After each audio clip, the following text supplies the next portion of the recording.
just to break the ice, I have said for many years that someday one book uh, I intended to write had that would have the title "Where It All Went Wrong: Immanuel Kant in the History of Philosophy." Oh, Um, great. so, I mean, I look, I understand what Descartes and what Leibniz were up to on the rationalist side of things. And I understand what Locke and Hume were up to on the empiricist side of things. And there's always this picture that somehow Kant is where rationalism and empiricism meet, right? Like two great rivers meet, and he made this transcendental thing out of it. Um, but as far as I can figure out, having read this many times, what happened was Kant actually raised a very interesting question, a very good question. Um, he noticed in particular that Euclidean geometry was not analytic in the normal in the sense of analytic he described, or in the sense of analytic we would describe now. Um, and then he wondered, so you can't, it's not a matter of pure logic that space should be Euclidean. He was right about that. He was absolutely right. Um, Now, other people realized that. I mean, this was about the time when non-Euclidean geometries were finally being articulated. And when Gauss realized this as well, that gee, there are possibilities other than Euclidean geometry. Gauss's immediate reaction is, well, maybe the space we live in isn't Euclidean. Let's go check. Let's go send three guys with theodolites, surveyors, up on mountains far apart, and they can measure the interior angles of triangles, and then we see whether in fact they equal two right angles. They might or they might not. So Gauss's response was, as soon as you see that there are alternative possible geometries, it becomes an open question what the geometry of the space we live in is, right? That I think is exactly the right response. Kant's response was, no, I know a priori and with necessity that space is Euclidean. How could that be, right? That now becomes a piece of synthetic a priori knowledge. Um, and man, if we did know that, that would be a good question, right? How could we possibly know of necessity that the space we live in is Euclidean if there are other completely coherent geometries that you could describe, right? Now, I think what happened to Kant was that he was just so convinced that it had to be that way that then he had to make up this weird theory that somehow the geometry of space is not outside of us and we're not finding out about it, but somehow we impose it, right? Our minds impose geometry on our experience. I mean, that's what he says, right? Space is the form of outer intuition. Yeah. That suggests that if there are no creatures with intuition, then there is no space, right? It doesn't have any structure. I mean, it suggests that 13.7 billion years ago, when there were no conscious beings, space didn't exist. Well, Yeah, I mean, I can see that's where kind of like crazy, you know? idealism, I mean, I I can, don't know what to yeah. say. That's kind of just lunacy. He kind of like Parmenides got convinced by a bad argument and just stuck to his guns. And he also had this very anal retentive kind of personality, as we know, right? He used to, you could set your watch by him taking his daily stroll around Königsberg or whatever, Frauenberg. Uh, and you just open the critique, and it's like everything, there has to be 12 of everything, and they have to come in four, The categories and all that. you Yeah. know and he's going to derive that there have to be 12 categories and there can't be more and there can't be less. And poor Aristotle, all he did is list off a bunch of them, and he couldn't justify why exactly this many. And I mean, it's kind of lunacy, right? I mean, it's a really strange thing. Now it's not crazier than, I mean, when I say it's lunacy, the way it's not crazier than, I don't know, Spinoza. I mean, there are other philosophers. It's just people don't take them so seriously. For some reason, I don't really understand. Um, no contemporary philosopher I know goes around bragging, I'm a Cartesian, or I hold a Cartesian view, like, substance dualism or something.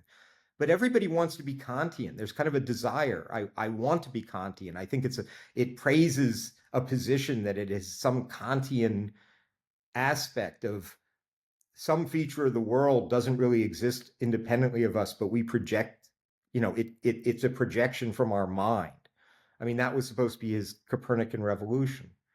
And, I just don't get it. I mean, I'm not interested in stuff my mind projects. I want to get rid of the stuff my mind projects and figure out what's out there independently of my mind, right? I want my mind, insofar as possible, to conform itself to the world, not the world to conform itself to my mind.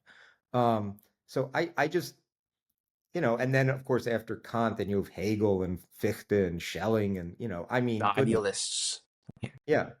And idealism is, again, to me, it's like someone says, well, fundamentally what exists are just minds and their contents. I mean, that's what Leibniz believed, right? That's the monadology. And you say, what? Right? Again, 13.7 billion years ago, there were no minds and they had no contents, but there was a world, right? It was filled with very hot matter and photons and expanding space-time and all kinds of interesting stuff you wouldn't have imagined, and no minds. So it seems like you've just got things backwards if you think that the world is fundamentally minds and their contents, right? Everything we know about neuroscience says you can't have a mind without having a brain, and you can't have a brain without there being matter. And so, you got to have matter before you have minds. You can't have minds before you have matter. And we think we did have matter before there were minds. So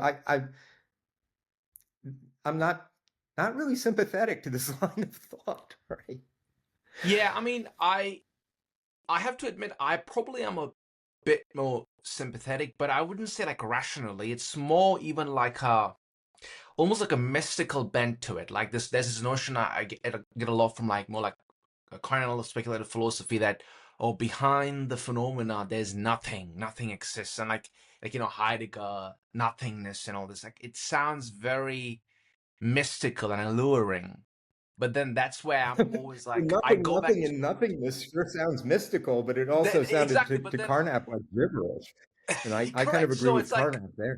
yeah, here's when I've got to say, like, I always sort of like pull myself back towards becoming a Maudlin, where I'm like, wait a minute, there's this like common sense. Can I say, like, for example, when I go to sleep at night, that the world disappears, or like when I'm like now I'm in this room. Is the room outside? Like, does that mean the rest of my apartment doesn't exist? Like, there are some Right. things. You made this point quite often. It's like, as any kind of an argument about reality or like physical reality, whatever the case may be, it has to be in a way explainable without like a common sense notions. Because if not, you kind of get lost in you almost like become like a level of a psychosis where So I can see that Right. point. So I mean, I And look, really yeah. Go ahead. Sorry, Professor. yeah, I mean, look, if you think that somehow what we think of as physical reality depends on our observations or what's in our minds, you get the kind of observations that Hume made, right? You have a fire burning in the fireplace, and you leave, so there's nobody in the room watching it, and you come back a few hours later and it's burnt down to ashes, and you say, well, that's because it kept burning when nobody was watching it. Now, of course, you can always, Deus ex machina, um, wheel in God, like Berkeley does. Well, God was watching it all the time. But, I mean, reaching for God, that's a sign of desperation. Right? I I mean, it agree. really is. Yeah, I agree. Yeah. Yeah, I mean, I'm curious. So again, I mean, you're not like a sociologist of science or anything, but just it's really interesting in on this podcast, but also just like listening to other podcasts. When I speak to philosophers, you don't really find when it comes to Kant or German idealism, you don't find like a middle ground. Mhm. Either people think it's just utter nonsense and like it's in fact where everything went wrong, or as you say, people are like, I'm a Kantian. This is like completely like it's in fact almost like an identity to a certain extent. But why do you think, like as you say, yeah, like I don't hear people saying I'm a Cartesian or I'm a Spinozian is like such an adamant way with such zealousy, so to speak. Right. So why do you think Kant created this major split both in philosophy and science? I mean, a part of me, I would say, I would probably give like a psychological argument for that, saying that there's something really peculiar about human beings where we do have this almost mystical religious bent to us. And I think Wittgenstein made this point that here's where metaphysics and religion touch, where there's like we have this need to believe in this kind of like almost, to use a bit of an insulting term, woo-woo-ness of reality. But I'm just curious, have you thought about why there's this major split when it comes Well, to Kantian philosophy? so I mean, there's the following, you might say, grain of truth in Mm, some of what Kant says.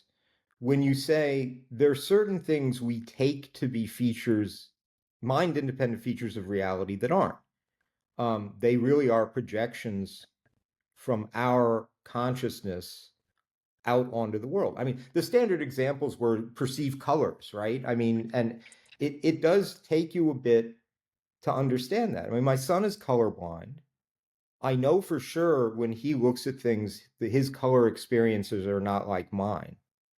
Um, and your immediate reaction is, oh, the poor guy, he can't see what color it really is. And then you have to stop and think, wait a minute, what makes me the expert here? Right?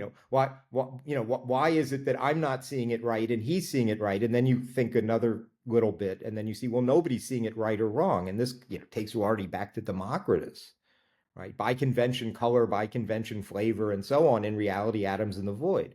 So, I mean, it's certainly true that sometimes there are mind dependent structures that are mistakenly believed to exist in the world independently of the mind.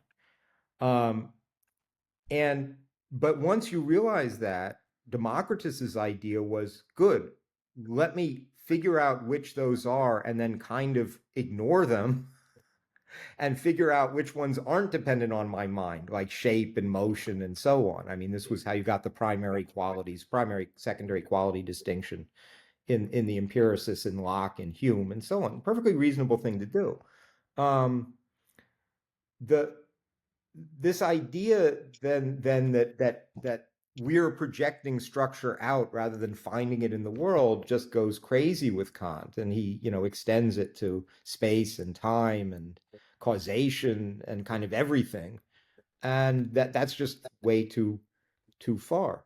I mean, I like to say that there's a funny quote. Thomas Kuhn says he's a Kantian with variable categories, and you're going like, if there are variable categories, this is not Kant. I mean, Kant, this is yeah. Kant's whole point was that the categories are not variable. And what Kuhn meant again was, oh, the way we think about the world depends on our conceptual system. Sure, it does. Of course, it does, right? To some extent, and you should kind of try and be careful and think about where it does and how much you can trust that you've gotten something objective. I mean, those are good questions. But Kant just had this idea because he wanted to preserve the idea of a priori synthetic knowledge and necessary knowledge of necessary truths. That's what was motivating him. That he had to take that projective part and make it completely ironclad and inescapable. And the amazing thing about the human mind is it's very plastic, right? I mean, the human mind is capable of changing its conceptual systems in quite radical ways. To really understand general relativity, you've got to absorb a bunch of unfamiliar concepts and start thinking in different ways, and you can. I mean, we're really good at that. And Kant kind of wanted to lock us into a single conceptual system we couldn't escape. And that's just bad psychology.